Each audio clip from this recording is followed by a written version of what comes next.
Start చేసి సురేష్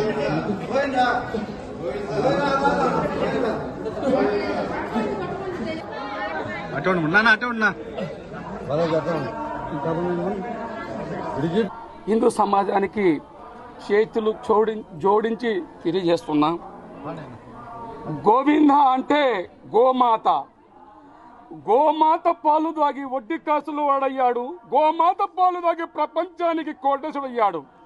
ఈరోజు యావత్తు హిందూ సమాజం గోమాతలని కళ్ళ ముందర వధిస్తుంటే, కంటిలను లారీలో తరలిపోతుంటే మీరు రక్షించకుండా తిరుమల కొండ ఎక్కి మీరు గోవింద అంటున్నారే. నీ కళ్ళ ముందర గోమాతను రక్షించి గోవుని కాపాడి నువ్వు తిరుమల కొండ ఎక్కితే నీ కోరిక తీరుతుంది.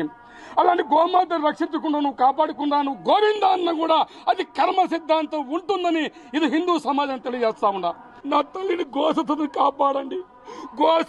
గోసతని రక్షించినప్పుడే గోవిందుడి సేవ, గోసత సేవే భగవద్గీత. ఇదే తెలియజేస్తున్నా. ధర్మాన్ని రక్షించండి, ధర్మాన్ని కాపాడండి.